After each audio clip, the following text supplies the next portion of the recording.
Hello दोस्तों, I hope आप लोग अच्छे होंगे और आपने अपने स्क्रूटिंग फॉर्म भर दिए होंगे। जिन दोस्तों ने अभी तक अपने स्क्रूटिंग फॉर्म नहीं भरे हैं वो जल्दी से जल्दी अपने स्क्रूटिंग फॉर्म भर दीजिए, क्योंकि 8 तारीख इसकी लास्ट डेट है। अब बहुत सारे विद्यार्थियों का ये क्वेश्चन था कि हमें कौन कौन से डॉक्यूमेंट्स अपलोड करने हैं। तो इसके अंदर एक पांचवा ऑप्शन आ रहा है जिसके अंदर लिखा है क्वालिफिकेशन डॉक्यूमेंट्स। इसमें आपको लगभग डॉक्यूमेंट सारे अपलोड करने हैं। इनमें जो आपने शपथ पत्र बनवाए हैं या आपने जो धूम्रपान वाला जो बनाया है उन्हें भी आपको अपलोड करना पड़ेगा। सबसे पहले आपको 10th की मार्कशीट अपलोड करनी है, उसके साथ प्रमाण पत्र भी होता है। जो पहले वाले बच्चे थे उनके 10th की मार्कशीट और प्रमाण पत्र अलग अलग थे, तो वो आपको अलग अलग एक साथ अपलोड करने हैं। जबकि जो अभी वाले बच्चे हैं उनके 10th की मार्कशीट के साथ ही प्रमाण पत्र होता है, तो वो एक साथ ही अपलोड हो जाएगा। दूसरा ऑप्शन है 12th की मार्कशीट और प्रमाण पत्र अपलोड करने का। तो इसमें भी सेम ही प्रोसीजर है। वे बच्चे जिन्होंने बहुत पहले कर रखी थी 12th, उनके लिए 10th की मार्कशीट 12th की मार्कशीट के साथ प्रमाण पत्र मिलता था, तो उन्हें प्रमाण पत्र इसके साथ में अलग से लगाना पड़ेगा। जबकि रिसेंटली जिन्होंने 10th की है 12th की है उनके मार्कशीट के साथ ही प्रमाण पत्र आता है, तो वो आपके सिंगल मार्कशीट प्रमाण पत्र लगेगा। उसके बाद आपने जो ग्रेजुएशन की है, चाहे बीएससी की है, बीए की है, बीकॉम की है, उसकी उपाधि उपाधि का मतलब होता है डिग्री लगेगी। उपाधि का सामान्य मतलब डिग्री होता है।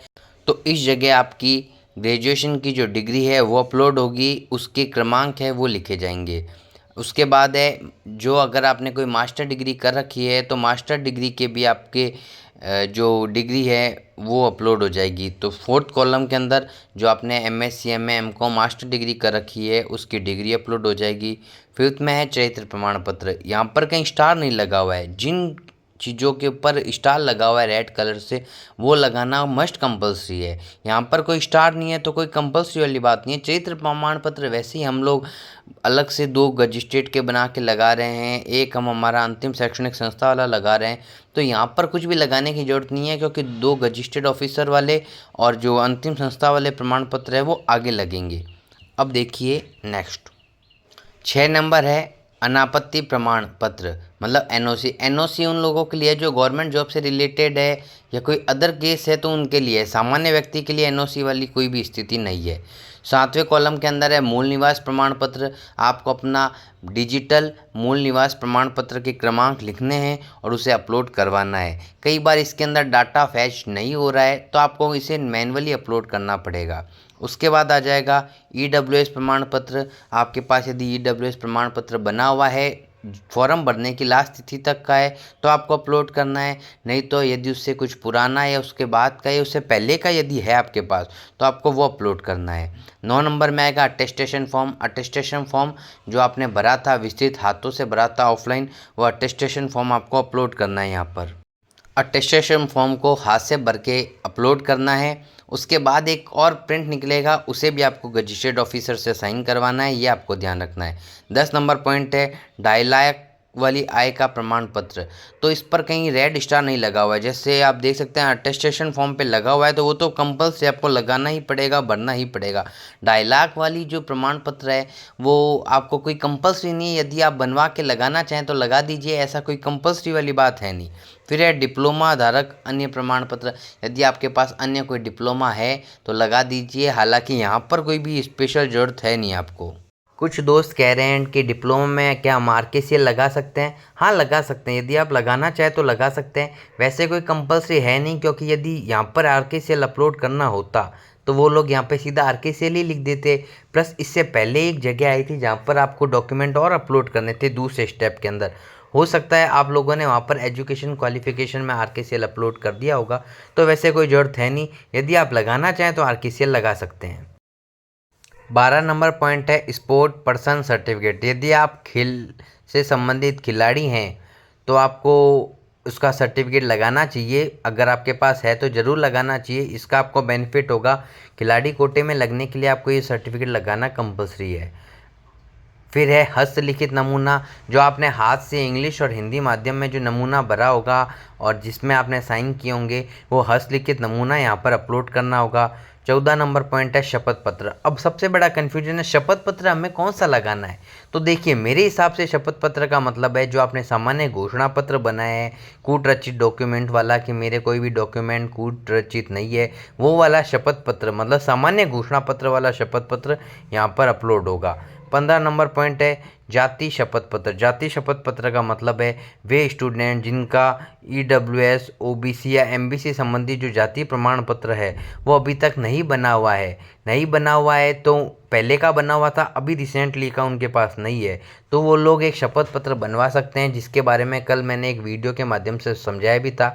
उसे सामान्य कागज पर आप नोटरी करवा के बना सकते हैं। यदि आपकी इच्छा है स्टाम्प पे बनवाने की तो स्टाम्प पे भी बनवा सकते हैं। तो यहाँ पर जाति संबंधी शपथ पत्र अपलोड होगा। बच्चों का घोषणा पत्र 16 नंबर पॉइंट है बच्चों का घोषणा पत्र।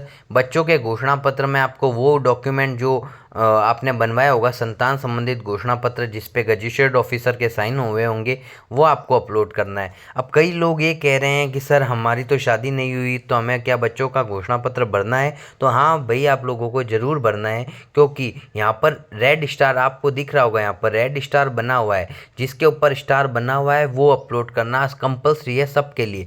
तो बच्चों संबंधित घोषणा पत्र आप लोगों को लगाना पड़ेगा।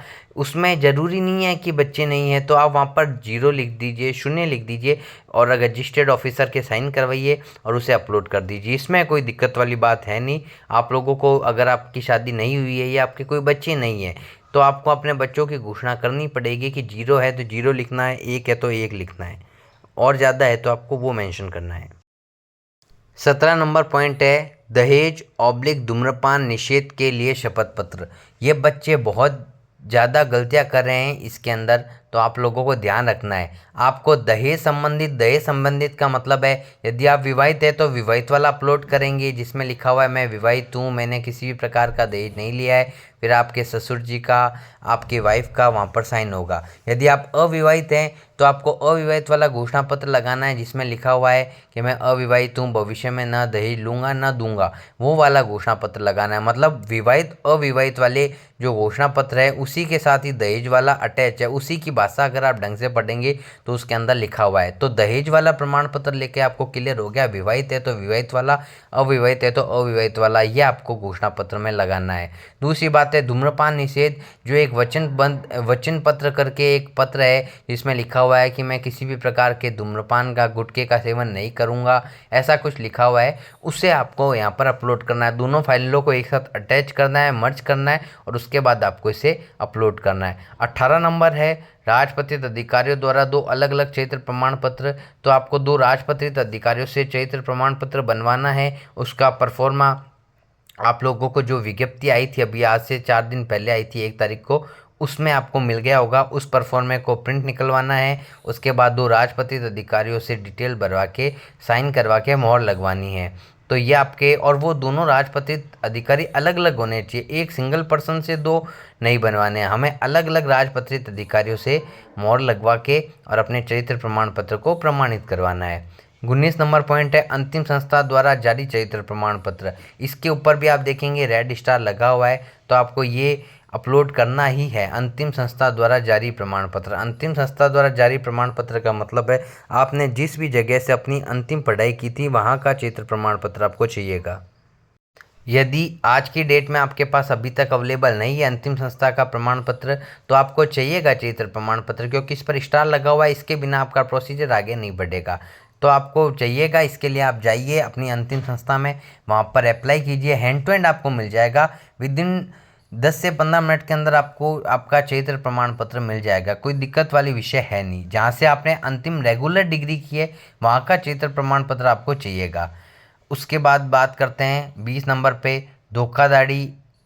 धोखाधड़ी घोषणा शपथ पत्र। ऐसा कोई शपथ पत्र, हालांकि आप लगाना चाहें तो लगा सकते हैं, कोई मना नहीं है, बट इस पे स्टार नहीं है तो ये कोई कंपल्सरी नहीं है। भर्ती के लिए विशेष प्रमाण पत्र, भर्ती के लिए ऐसा कोई विशेष प्रमाण पत्र था नहीं। यदि आप लोगों को ऐसा लगता है कि हाँ हमें यहाँ पर RKCL अपलोड करना चाहिए तो आप यहाँ पे भी RKCL अपलोड कर सकते हैं। वैसी कोई कंपल्सरी ज़रूरत तो है नहीं, लेकिन अगर आप यहाँ पे अपलोड करना चाहें तो RKCL यहाँ पर आप अपलोड कर सकते हैं। उसके बाद है आय प्रमाण पत्र। आय प्रमाण पत्र यदि आप अपलोड करना चाहें तो नॉर्मल आय प्रमाण पत्र बना के अपलोड कर सकते हैं। हालांकि स्टार नहीं है तो कोई कंपलसरी नहीं है, नहीं मांगा जाएगा। लेकिन यदि आप लोगों को लगता है आप बहुत ज़्यादा प्रिकॉशन रखना चाहते हैं तो आय प्रमाण पत्र बना के ले जाइए, कोई दिक्कत नहीं है। 1 पेज का परफॉर्मा है, अपने पिताजी के नाम से आय प्रमाण पत्र बनवा के, अगर पिताजी हैं तो पिताजी के नाम से, नहीं तो स्वयं के नाम से आय प्रमाण पत्र बनवाना है आपको। 1 पेज का परफॉर्मा है, 2 गजिस्टर्ड ऑफिसर्स के आपको साइन करवाने हैं और आपका आय प्रमाण पत्र बन जाएगा। उसको नोटरी भी करवा लेना यदि आप लोग आय प्रमाण पत्र बनाना चाहते हैं तो। स्वास्थ्य प्रमाण पत्र, चिकित्सा प्रमाण पत्र ये अभी नहीं चाहिएगा, तो अभी बनवाने की ज़रूरत आप लोगों को है नहीं। जब आपको ज्वाइनिंग वाले टाइम आप लोगों से ये चीज़ मांगी जाएगी। यदि आपने बनवा लिया है और चाहते हैं अपलोड करना तो अपलोड कर सकते हैं।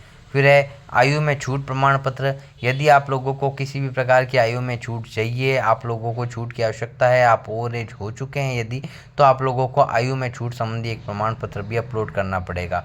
लास्ट है अन्य प्रमाण पत्र। यदि आपके पास अन्य कोई शैक्षणिक योग्यता है, कोई प्रमाण पत्र है, आप अपलोड करना चाहते हैं तो आप अन्य प्रमाण पत्र भी अपलोड कर सकते हैं। हालांकि नहीं करेंगे तो भी कोई फ़र्क नहीं पड़ता।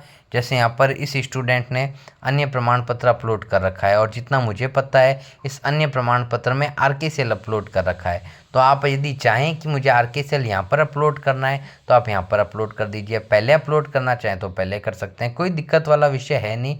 अन्य प्रमाण पत्र में आप RKCL या और कोई डिग्री यदि आपने कर रखी है और अपलोड करना चाहते हैं तो कर दीजिए, कोई दिक्कत वाला विषय है नहीं। बाकी इससे कोई स्पेशल फ़र्क नहीं पड़ेगा। यदि आपको मेरा ये वीडियो अच्छा लगा हो तो आप मेरी वीडियो को लाइक कीजिए, अपने दोस्तों के साथ शेयर कीजिए और चैनल को सब्सक्राइब कीजिए।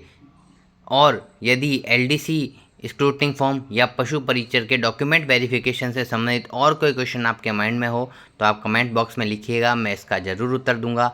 जय हिंद, जय भारत।